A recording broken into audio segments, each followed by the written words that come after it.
Bom, gente, obrigada. Queria agradecer ao Sesc Carmo pelo convite. Obrigada, Fernanda.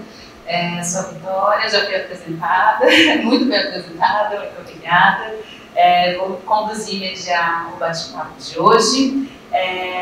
Bom, queria começar pedindo para as meninas falarem um pouquinho delas, falarem um pouquinho sobre os seus trabalhos. Sei que a gente já foi apresentada pela Fernanda, mas queria ouvir sobre vocês, de vocês. Então, se vocês falassem um pouquinho para todos nós, quem são vocês, o que vocês fazem, o que vocês atuam, e aí a gente vai se aprofundando um pouquinho mais no decorrer do bate-papo. Eu vou deixar uns minutinhos no final para perguntas e dúvidas da plateia, tá bom? Então, eu sou a Emily Barrossi, sou palhaça e atriz, e como já foi falado, eu trabalho na companhia La Luna Cia de Teatro, que é um grupo lá de Santa Catarina, e estou muito feliz de estar hoje aqui, dividindo esse espaço com vocês. Sou uma artista deaf,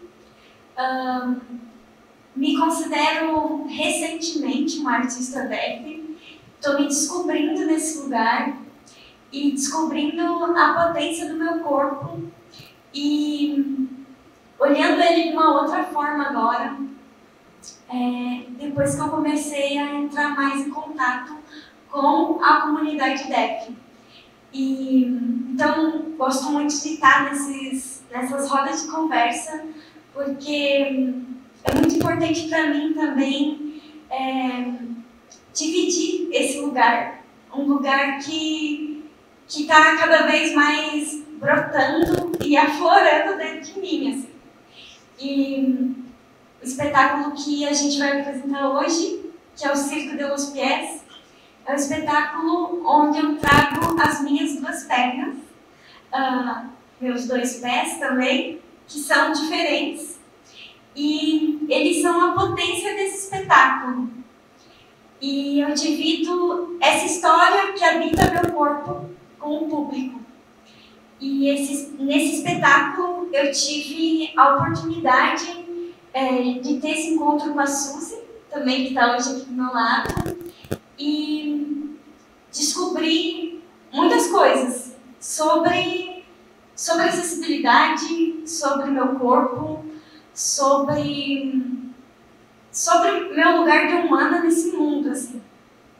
Então, acho que é isso. Eu sou a Suzy, eu já fui bem apresentada, muito obrigada. Nossa, fui falando.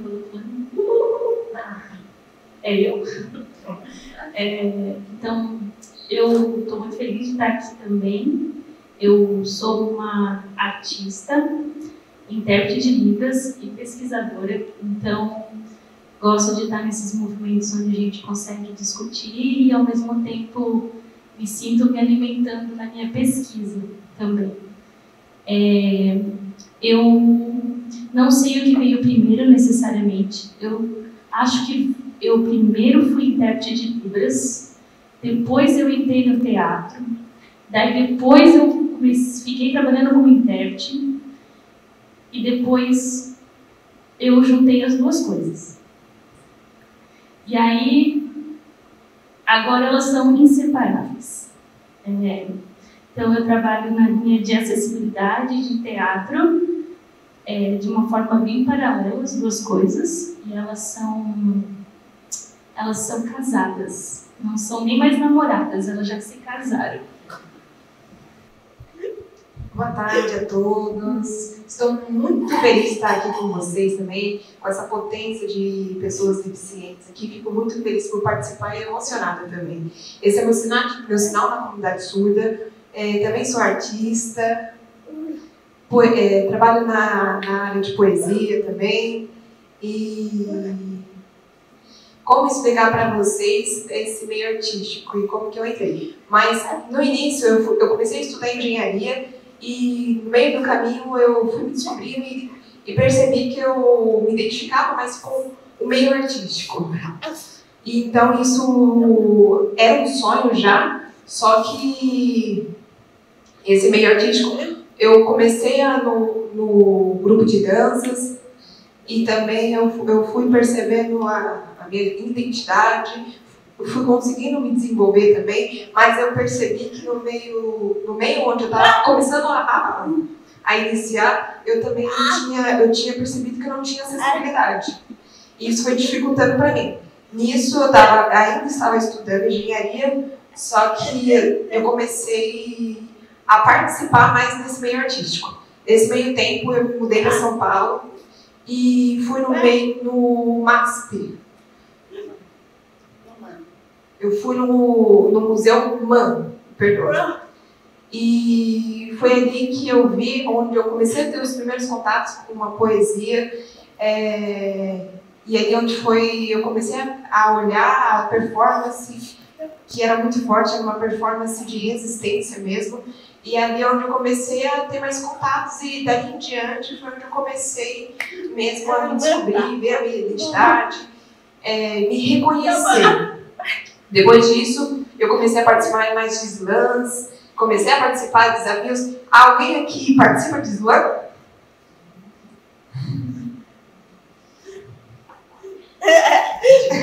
Muito complicado, né? Mas o slam também é necessário, a performance não completa, né? E então os dois, como eles andam junto, mas eu percebi que a comunidade ouvinte e a comunidade surda, elas estão juntas nesse meio teatro, nesse meio tempo, mas o teatro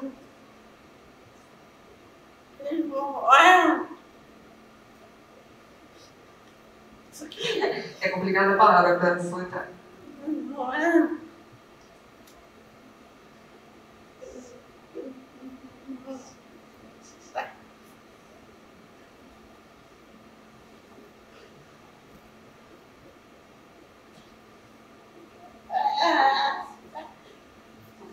Fluxionante.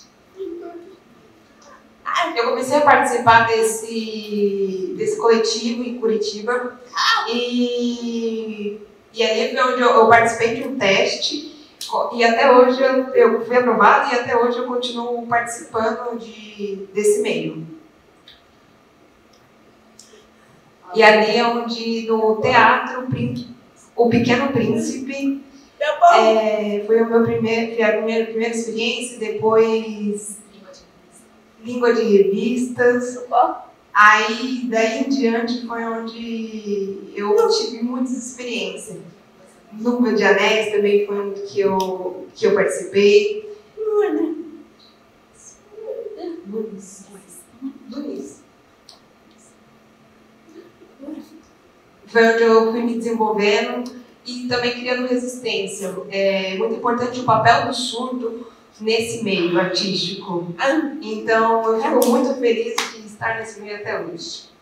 Queria já começar trazendo o tema do nosso bate-papo, então falar sobre o corpo def, desse meio artístico, cênico, nesse lugar onde a gente usa o corpo e a performance, né?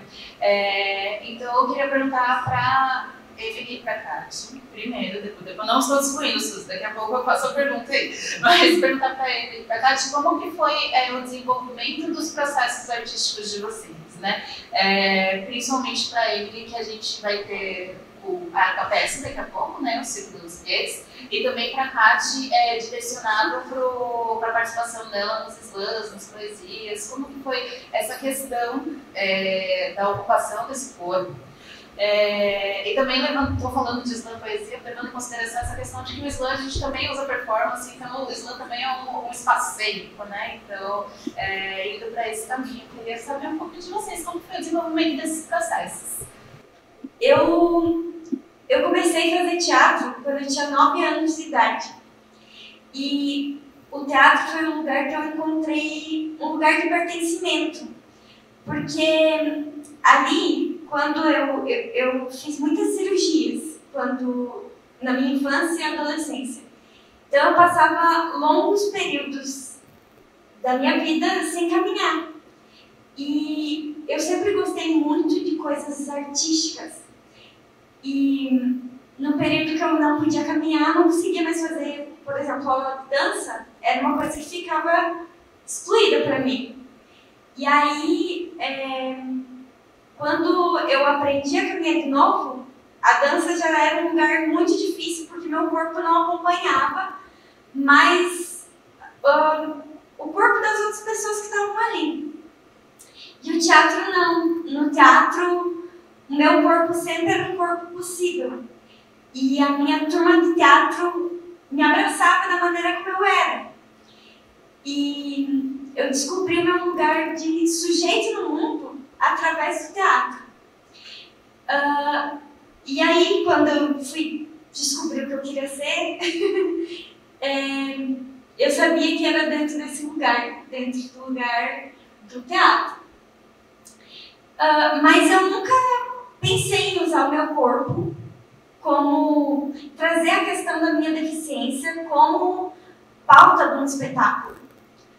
Acho que porque o meu corpo sempre chegava antes do que eu.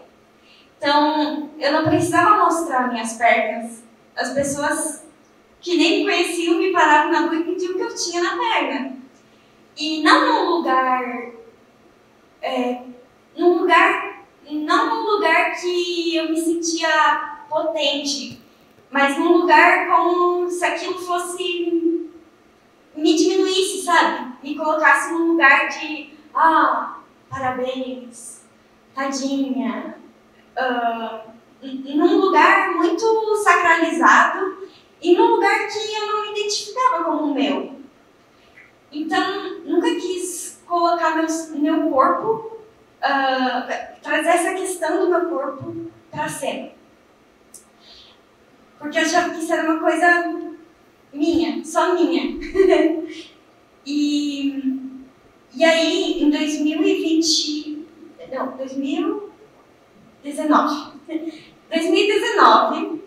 eu fui apresentar num festival de palhaçaria. E nesse festival de palhaçaria, eu assisti a Palhaça Birita, que é a Ariadne Antico. E a Ariadne Antico ela tem paralisia cerebral. E quando eu assisti o espetáculo dela, eu ria e eu chorava catarticamente, assim. E era um outro corpo ali, mas o que aquele corpo trazia, eu olhava e falava, ela tá falando de mim. Eu passei por isso também. Essa é a minha história também. E não num lugar triste, sofrido, mas era num lugar gostoso, assim, sabe? Tipo, era num lugar que eu terminei o espetáculo e falei assim, meu Deus, que mulher foda! Eu queria ser ela, sabe? E não porque ela tinha uma deficiência, mas porque ela era foda. E aí eu pensei assim, que boba que eu sou. Eu tenho uma potência aqui no meu corpo. Eu tenho que olhar para baixo, sabe? Eu tenho que usar isso como material para minha palhaça. Porque ninguém mais tem duas pernas diferentes. E aí brotou essa vontade de montar um espetáculo que trouxesse as minhas pernas como um jogo para minha palhaça. E eu sempre tive uma relação com o meu corpo que era, eu sempre me senti dividida. Eu tinha o meu lado esquerdo, que era o meu lado mãe, que era o pezão, a pernona. E eu tinha o meu lado direito, que era a perninha, o pezinho, que é o lado doido, meu lado rebelde, meu lado que botava para trás a cabeça, o pé. Eram lados diferentes. E isso não era algo que eu inventei para trazer para a cena. Era algo como eu e a minha família lidavam com o meu corpo. Então, na minha casa, as pessoas falavam, dá o pezão, dá o pezinho. O pezão tá sujo. O pezinho não sei o quê. Então, eu sempre senti meu corpo dividido. E aí, quando eu fui criar o espetáculo, eu queria trazer eu queria deixar meus pés falarem, eu queria trazer essa diferença para os dois pés, né? Que eu sentia que tinha personalidades. E aí eu resolvi botar o nariz nos pés, que era o jeito que eu ia dar vida para eles, deixar eles falar.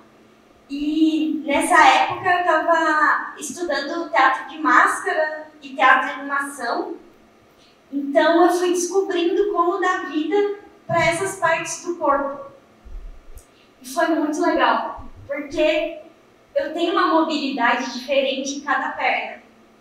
E isso foi construindo a personalidade de cada pé. A forma como cada pé se mexe diz sobre quem eles são. A matéria de cada pé é diferente. E isso também trazia a personalidade dos pés. E aí, então, eu comecei a construir esse espetáculo pelos pezinhos, o que cada pé quer fazer. E aí, fui observando o meu corpo dentro das coisas que eu tinha passado, que tinha muita vontade de usar salto. E eu não podia usar, a pernona ficava linda de salto. E o pezinho não rola usar salto. Então eu trouxe essa questão para eles resolverem em cena. Que mais? O aprender a caminhar também. É uma memória muito forte para mim. Porque eu tive que aprender a caminhar várias vezes na minha vida. E eu olhava as pessoas e eu falava assim, meu Deus, é tão fácil, mas não é fácil, é muito difícil caminhar. E aí também tentei trazer essa memória para o espetáculo, desse aprender a caminhar. E a minha mãe guarda todos raio-x, talinha, gesso, e meus pés têm tamanhos diferentes. E aí eu costumo dizer que eu tenho o passado e o presente dos sapatos. Porque eu tinha que comprar sempre 2 pés. Então eu tenho guardado o sapato que é intacto, que nunca foi usado, e o sapato que eu uso muito, porque são poucos que eu tenho, né? Então, essas coisas materiais também foram me ajudando a criar essa história do espetáculo. E aí, já vou finalizar, tô falando bastante. E aí, quando eu comecei essa pesquisa, essa investigação do meu corpo, eu pensava assim, eu vou ser muito hipócrita se eu trazer o meu corpo para jogar, para brincar e para trazer essas questões e eu não permitir que outras pessoas que são diversas possam acessar esse espetáculo. Então, desde o início, eu sabia que esse espetáculo ele ia ter que ter uma intérprete de Libras e ele ia ter que ter audiodescrição. Só que eu não queria que isso fosse apartado da obra, porque eu queria que isso virasse jogo para minha palhaça. Eu ficava pensando, como que a minha palhaça ia reagir se ela ouvisse essa voz que vem do além, sabe? Ficava imaginando isso. Imaginava, a minha palhaça, ela tem uma pessoa do lado dela. Como que uma pessoa do lado dela, como que ela vai ignorar o corpo que está ali? Então, como que ela joga com esse corpo que está ali do lado?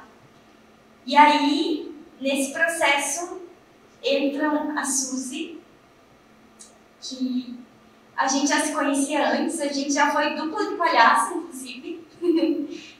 E aí, eu chamo a Suzy para entrar no espetáculo e para me ajudar a pensar como que a gente ia fazer essa dramaturgia em Libras.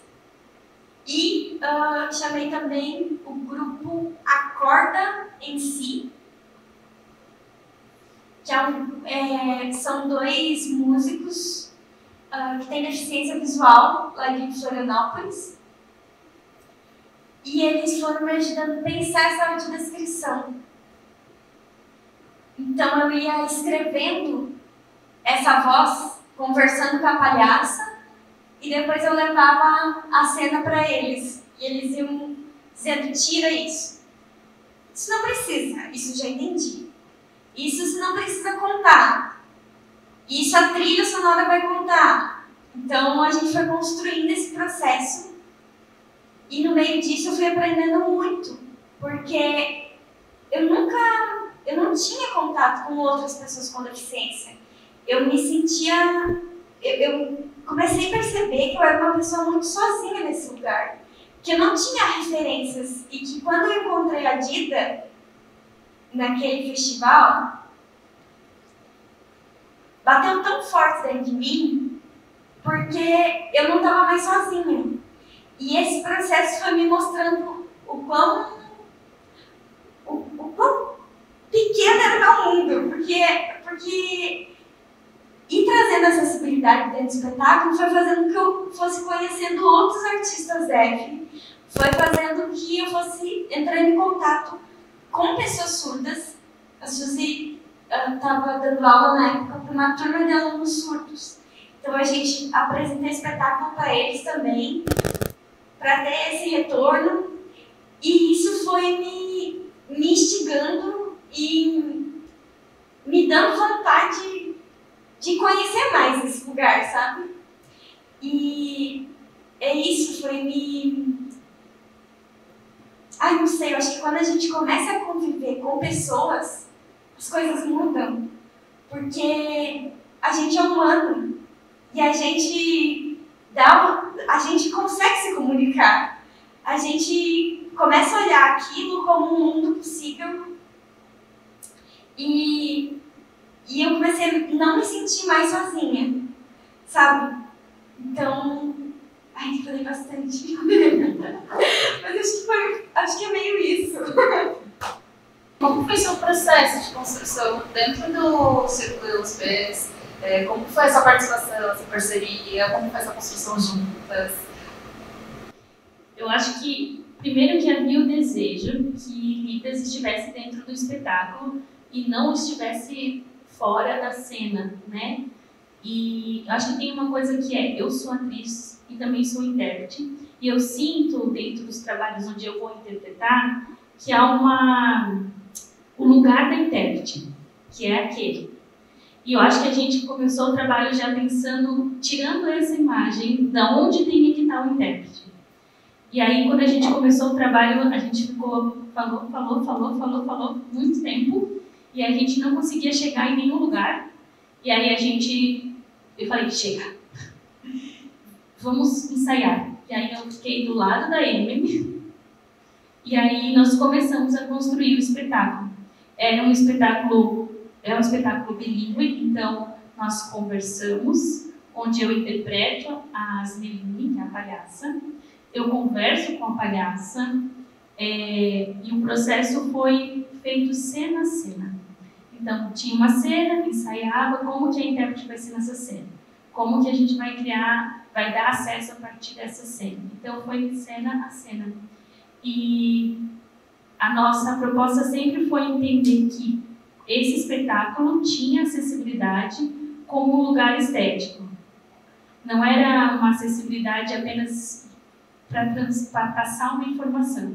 A gente tem nesse espetáculo a ideia de que quando a pessoa assiste esse espetáculo, ela não apenas assiste a intérprete de Libras, a comunidade surda não está convidada, e todas as pessoas ouvintes são convidadas a assistir o espetáculo com a intérprete de Libras. Então, vocês ouvintes, sinto muito, precisarão olhar para mim. E tal qual pessoas videntes são convidadas nesse espetáculo a participarem da audiodescrição. Então, a audiodescrição não é feita apenas para as pessoas cegas, mas para todos. Então, nesse espetáculo, a gente mistura todo mundo. E a ideia é que, quando essa acessibilidade acontece de uma maneira estética, todas as pessoas são convidadas a assistir esse espetáculo de um lugar artístico, não de um lugar separatista, talvez, onde a gente coloca cada pessoa dentro de uma caixa, mas nesse espetáculo nós nos relacionamos todos e a criação parte desse lugar desde o começo. Então, mas é arte. Então, a resposta está em uma arte que tem um desejo muito profundo de dar acesso.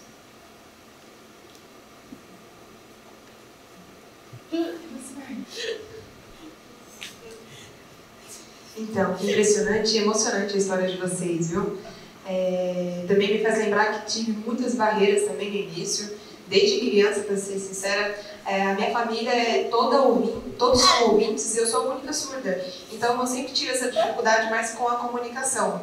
E quando a minha família estava conversando mais, estava assistindo Xuxa, a televisão, enfim, eu sempre estava dançando ali.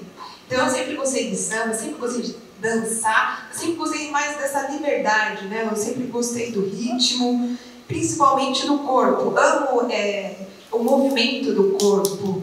E eu também estudei balé e com 6 anos e fiquei estudando balé até os 9 anos de idade. Também estudei jazz, também estudei dança de rua, também estudei hip hop, dentre um monte de ritmos. Então, isso sempre foi uma grande influência para mim, né? Só que isso é muito mais comum no mundo dos ouvintes, né? Isso que eu normalmente estudo. Mas eu também fiquei muito tempo indo para fono, mas eu não...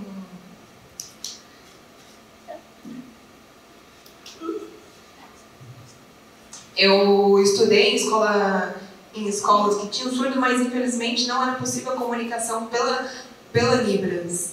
Então isso incomodava muito. Eu sei que vocês já perceberam que eu sou muito agitada, né? Então esse mundo artístico, ele basicamente me acalmou. Ele conseguiu me tranquilizar, e esse processo também. Eu vim de Santos e lá tem muita dança de rua, lá tem muito hip hop. Quando eu comecei a estudar balé, basicamente, eu estudei, mas não era uma coisa que era tanto do meu interesse. O hip hop, quando eu fui treinar, fui estudar, foi algo que eu me apaixonei, eu gostei muito. Hip hop, ele tem mais uma batida mais energética, né? Então isso eu gostei muito. Isso foi com o passar do tempo. Continuei estudando, fiz provas e fiz vestibular e fui passando e fui me apresentando. Infelizmente, por eu ser surda, eu percebia que infelizmente eu não conseguia passar em determinadas provas. E todo mundo achava que infelizmente não era normal, só pelo fato de eu ser surda. Então, não falavam. Eu era igual a todos, só que infelizmente, estudei igual a eles, só que infelizmente eu não tinha essa mesma ocupação. Quando eu fiz a avaliação, fui aprovada. Eu fui aprovada, mas quando me chamaram pelo nome. E gritaram meu nome, só que como eu sou surda, eu não ouvi. E quando uma pessoa me avisou me avisou que era eu fui lá e sinalizei que eu era surda. Só que eles ficaram abismados, assim, quando eu cheguei e avisei isso. E eu sempre tive essa dificuldade, essa limitação entre a comunicação. Minha família, minha mãe, ela sempre teve o sonho que eu fosse engenheira. Só que no percorrer dos meus estudos eu fui percebendo que não era algo que se encaixava ali para mim, não era algo que estava no meu perfil.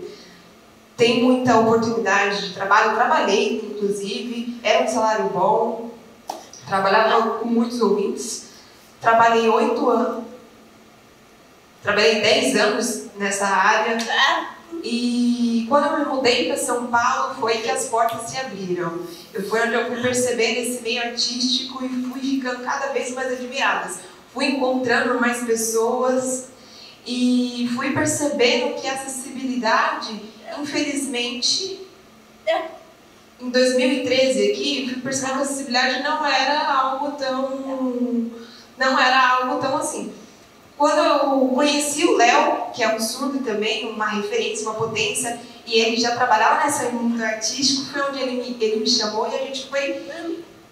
onde a gente foi começando a trabalhar junto, trabalhamos com performance, e ele também ama essa loucura.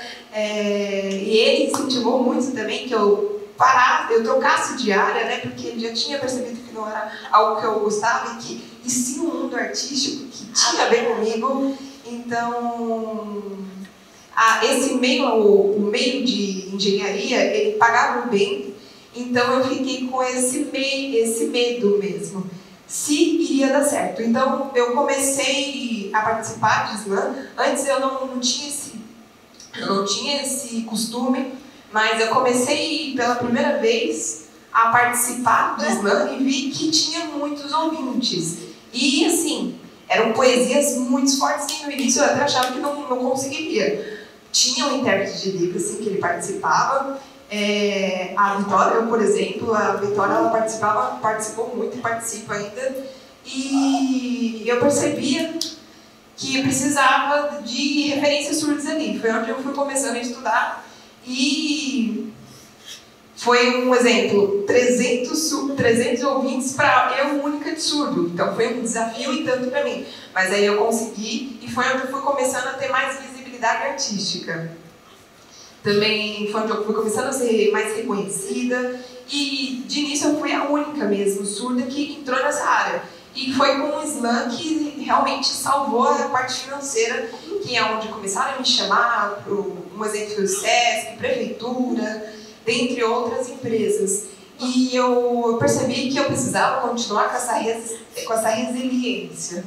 Então essa parte de empresa, CLT, não foi mais o meu interesse e dei foco para a minha área artística. Então eu percebia que, pelo fato de eu ser surda, teve muita dificuldade, mas foi algo que eu fui conquistando e quebrando essas barreiras. E também fui tentando também vagas no meio artísticos para pessoas surdas e fui conhecendo mais pessoas. Quando eu comecei a dançar,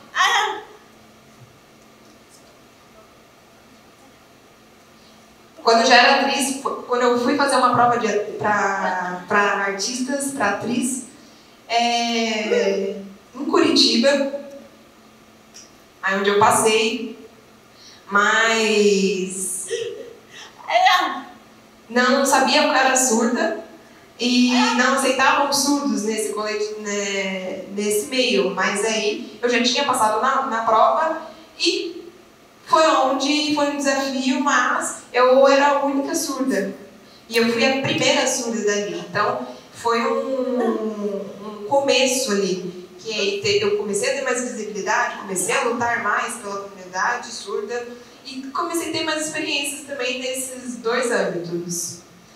São linguagens diferentes também, né? Porque o slam, ele necessita mais da performance, do corpo, do movimento, e onde eu fui tendo essa interação também com os ouvintes, também com o tradutor, para ele conseguir fazer a interpretação simultânea comigo, junto comigo. Então, o intérprete ele não ficava separado da apresentação, e sim comigo. Então, era um intérprete que já tinha experiência, um intérprete já com capacidade e também com experiência. Agora, no meio artístico, de atriz, foi onde eu comecei a treinar mais a minha performance, comecei a treinar mais a questão de textos, também eu comecei a cobrar mais a legenda, que era necessário ter legenda também e treinar também. Então, precisa ter a legenda com a interpretação em Libras, só que não tinha, foi algo que foi barreiras que a gente foi quebrando no passar do tempo. E foi uma troca também, né? Porque essa visibilidade precisa ter. Então, foi uma porta aberta mesmo para conseguir essa visibilidade. O Pequeno Príncipe, o Teatro do Pequeno Príncipe... O Pequeno Príncipe é um teatro focado para o público infantil dos Anéis teatro focado para o público adulto, então são públicos totalmente diferentes. Porque as crianças têm um lugar de mais sensibilidade, a plateia, tipo, por exemplo, a Emily, que é a palhaça, ela entende essa perspectiva também, né? Então é uma outra energia, uma outra animação. E as crianças, elas ensinam muito pra gente, sabe? E funciona uma troca como se fosse uma troca natural com o público que tá lá assistindo. Já o adulto pode continuar. Agora, o público adulto, aí sim, era um público que tinha cadeirantes, tinham...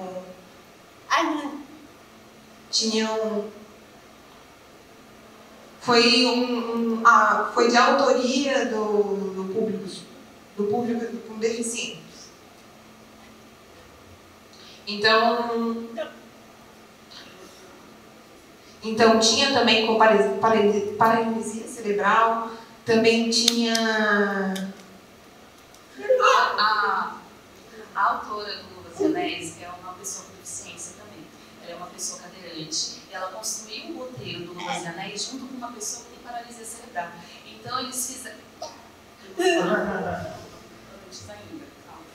Então eles fizeram a construção do roteiro juntos, então eles pensaram no roteiro que ele já foi construído junto com acessibilidade. Pode ser.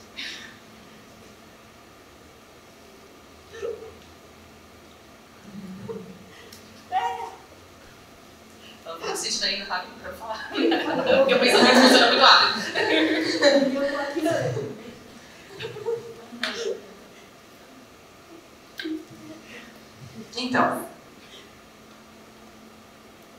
Então essa palestra que teve a autora, que ela era cadeirante, que tinha também a outra autora também tinha paralisia cerebral e tinha eu de surda também, eu como atriz ali de surda. Então foi uma potência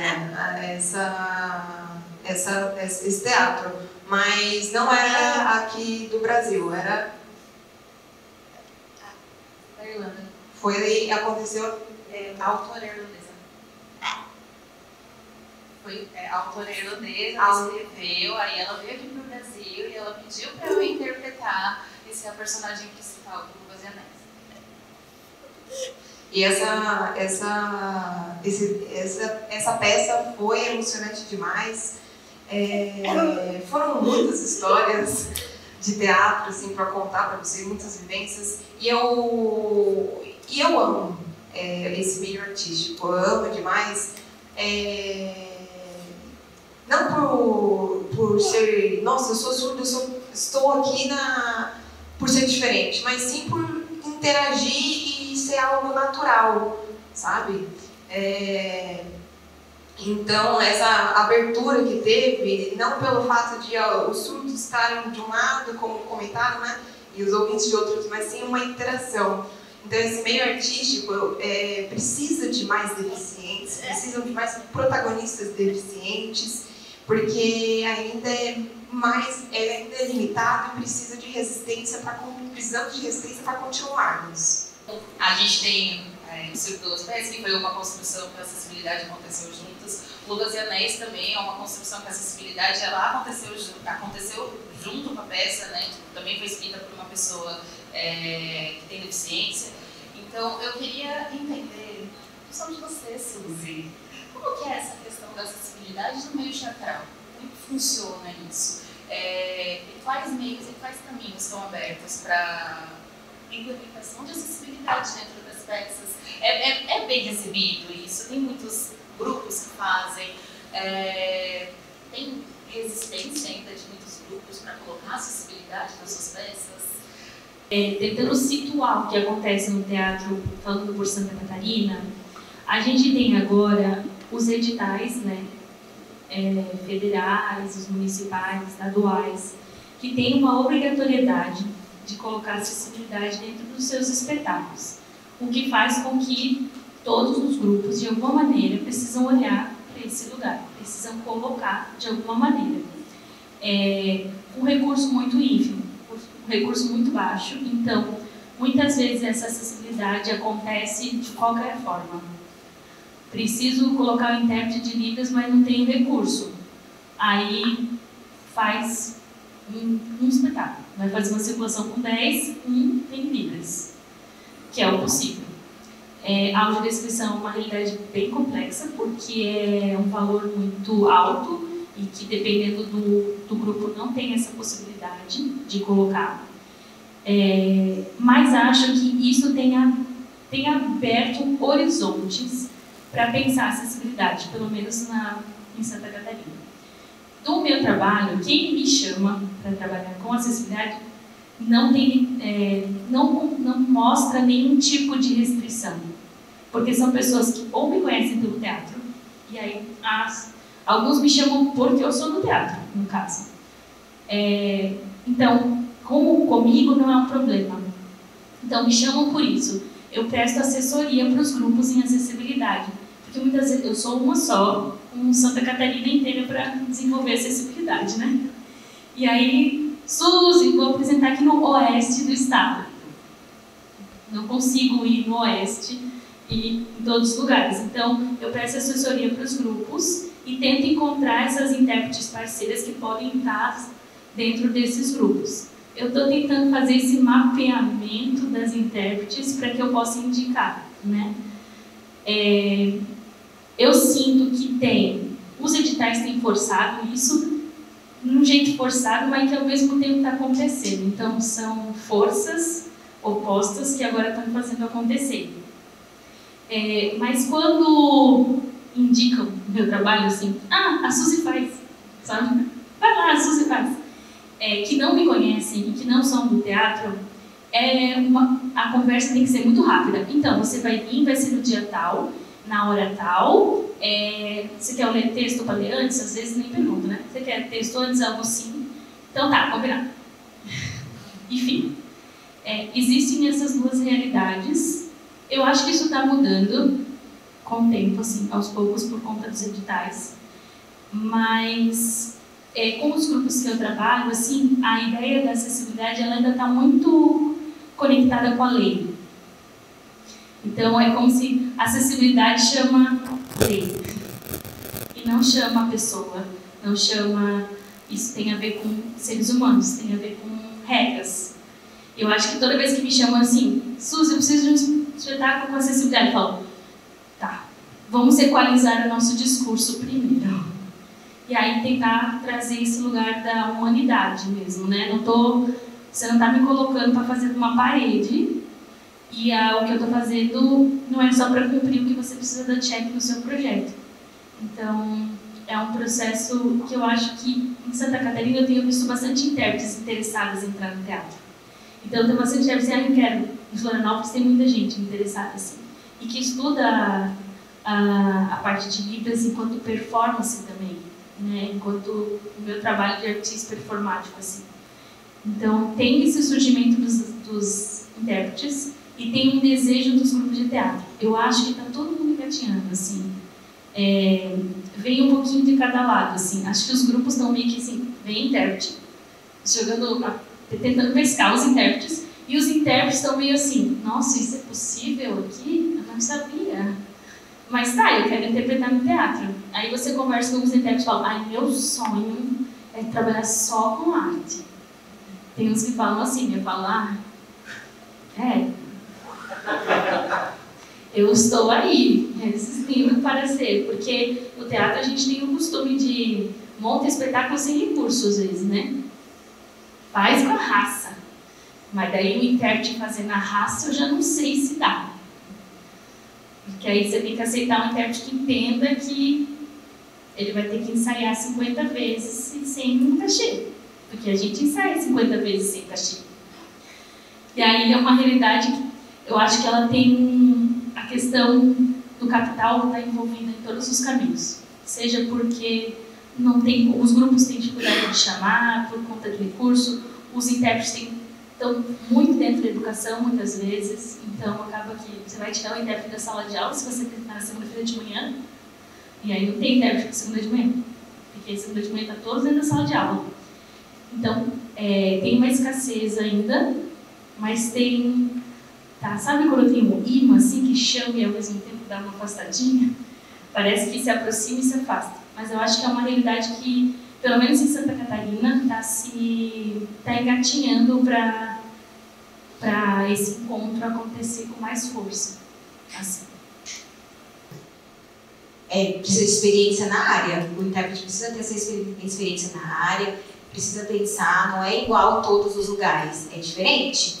Precisa ter emoção, precisa ter o visual, o intérprete precisa ter essa sensibilidade, precisa estudar, precisa ter conhecimento, precisa saber, não é só ficar pensando no dinheiro, precisa estudar, precisa ter muito conhecimento nessa área para poder interpretar. Porque como vai fazer essa acessibilidade? É um prejuízo. Então, por isso que eu sou surda e estou focada nessa área artística. Precisa também ter empatia. As pessoas surdas também precisam evoluir na arte. Então, a maioria precisa estar nessa... Eu gosto, Kátia, eu vejo esse visual, essa interpretação real, assim. Então, precisa, sim, ter essa acessibilidade, todo mundo junto, e ter esse conhecimento. E também está nesse local do pessoal, né, das intérpretes também ficarem, enfim, né, tentando aparecer mais no meio artístico, mas também os coletivos também ficarem perdidos também de qual que é a função dessa pessoa e também qual que é a função de todas as acessibilidades que existem, né? Porque tem muitos coletivos, muitos grupos que confundem ainda o que é audiodescrição e o que é um videoguia, mas o que é a função de um intérprete e por que colocar legenda. Então, tem muitas coisas que ainda são bem confusas e é algo que está engatinhando, enfim, tá indo na base da obrigatoriedade às vezes, mas tá fluindo, está se desenvolvendo, né? Eu acho, e vou responder isso como uma pessoa ouvinte que vive no mundo ouvinte. A Kátia conhece artistas que são da comunidade surda e que ela responde, tem pessoas. Mas no mundo ouvinte, talvez a gente não perceba que tem. Porque a gente tem pouco contato. E eu acho que os artistas acham que não existe, parece. É invisível para o mundo ouvinte. Mas se você tiver contato com a comunidade surda, não é invisível. Existem artistas surdos que fazem produção, que trabalham na música, que trabalham no teatro, que trabalham nas artes visuais, na fotografia. Mas, assim como a gente está dizendo, a gente fala assim, nossa, agora o mundo está mudando, parece que as pessoas estão entrando mais, tem acessibilidade agora, as coisas estão acontecendo. As pessoas surdas sempre aconteceram. Elas sempre existiram. Mas, talvez agora a sociedade está começando a olhar e dizer assim, existem. Então, eu acho que a gente tem que penar. Ouvinte, sabe? Pena para achar. A gente tem que penar para achar. A gente vai na Kátia e fala, tu conhece uma fotógrafa aí, Kátia? Por favor, estou precisando de uma fotógrafa do meu espetáculo. Eu quero que ela seja uma fotógrafa surda. A Kátia vai te dizer, se tiver uma, ela tem 50 para te oferecer. Tá? E assim, o mundo, a gente está na bolha, como diz a Emily, sabe? E a gente não vê as coisas às vezes, porque elas não estão muito próximas. A Emily sempre fala, as coisas acontecem, o mundo muda pelo contato. E é isso, assim, eu acho que tem pessoas, sim, mas também precisa de formação. Porque, assim, não é porque existe um curso de fotografia para uma pessoa ouvinte, mas curso para pessoas surdas às vezes não tem. Ou porque não tem intérprete, como é que faz para formar? A Kátia falou, os surdos precisam de teatro, eles também consomem teatro e se formam em teatro. Então, a gente está se formando em teatro há muito tempo. A gente está acessando. A comunidade surda acessou por outras vias e agora os caminhos estão se ramificando e ampliando, talvez. Às vezes, não sempre, mas a ideia é essa. E a gente tem que abaixar a bola de ouvinte, assim, e dizer assim, preciso eu mudar, porque o surdo sempre existiu, eu é que não existi. E aí, se a gente se coloca nesse lugar de tipo, eu preciso me formar e não os surdos entrarem no meu teatro. Não é o surdo que entra no meu teatro, é eu que vou atrás dele. Então, acho que tá no lugar da batalha nossa, como ouvinte, de tipo, como privilegiados linguisticamente, de abrir espaços, sabe? E a gente abrindo esses espaços, as coisas vão mudar. Acho que, né, estamos engatinhando. Mas existem. A gente só precisa perguntar para a Cátia, conhece alguém do audiovisual? E aí, ramificando assim. E também para oportunizar que aconteçam formações, porque se não tiver, tá surgindo demanda. Aí a gente fala, Cátia, estou precisando e precisamos encontrar caminhos. E a gente não tem uma receita, sabe? As pessoas me pedem o que eu faço para fazer acessibilidade. Eu faço acessibilidade, se faz no caminho. Então, é isso. Se a gente estiver todo mundo caminhando, trilhando, não sei se a gente chega num lugar rápido, mas a gente chega em algum lugar. A maioria da sociedade não sabe Libras. E como que vai ter essa comunicação? Então, precisa ter contato com a comunidade surda. É impossível não ter essa questão de contato. Precisa ter formação, também precisa estudar. No teatro também. Então, precisa ter essa questão. Mas tem, viu? Tem. Precisa o ouvinte dar essa baixada de bola, ficar perguntando. Vai direto no surdo e já pergunta. Não precisa perguntar para o ouvinte vai ali, pergunta, vai direto. Não precisa fazer essa troca. Então, você pode ir direto no surdo e já perguntar. No teatro, eu sou atriz. Então, precisa, sim, quebrar essas barreiras. O edital também precisa ter esse direito da acessibilidade. Por isso que, às vezes, tem essa barreira dos surdos. Tem essa questão do português, na hora do edital, da leitura. Vocês conseguiram entender? Então, falta, assim, o ouvinte chamar e ter essa representatividade. E ter essa comunicação, porque vai direto, aprende direto, conversa com o surdo e aí vai abrindo as barreiras, não precisa ter medo. Não precisa ter esse receio. Essa cena do espetáculo, ela é muito forte para mim. Porque é um momento onde eu obrigo as pessoas a olharem para a minha perna, propositalmente. Que é o que elas fazem sem pensar, né? Então, quando elas olham para a perna, e eu questiono se isso é um problema, porque eu acho que quando as pessoas me olham, não todas, é claro, mas eu sinto que a maioria acha que é um problema.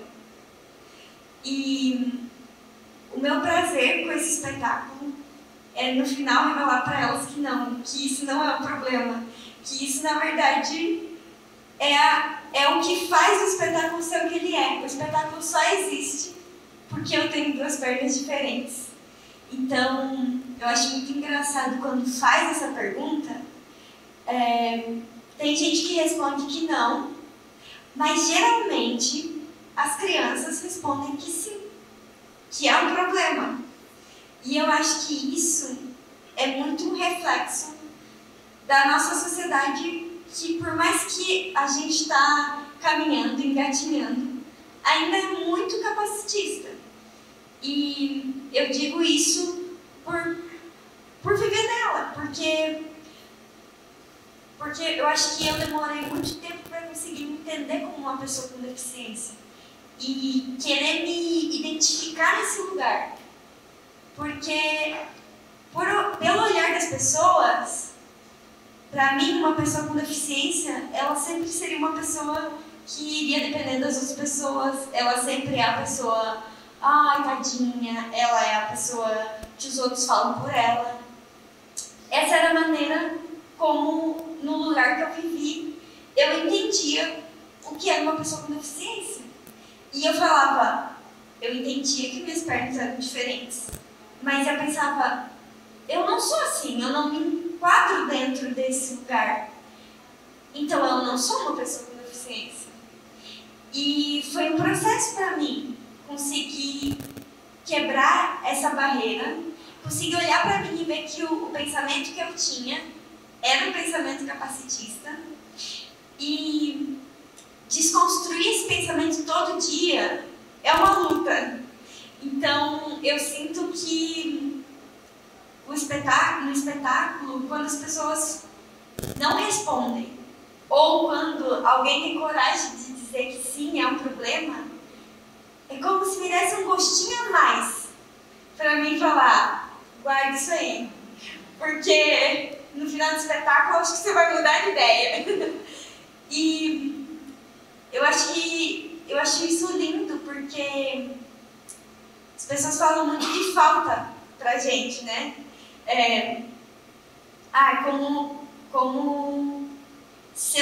Meu corpo está em falta. Me falta uma parte do meu corpo. Mas não, o meu corpo é assim. Essa falta é a diferença. E é a diferença que nos torna quem a gente é. É a diferença que nos constrói enquanto sujeitos no mundo, enquanto sujeitos políticos, enquanto humanidade. Hoje, eu acho que a gente compõe essa mesa de conversa pela nossa falta, que na verdade que é a nossa potência, né? A nossa falta é a nossa potência. E que não é uma falta. A falta não é falta. E eu acho que quando a gente conseguir virar essa chavinha na sociedade, tudo vai melhorar. É isso.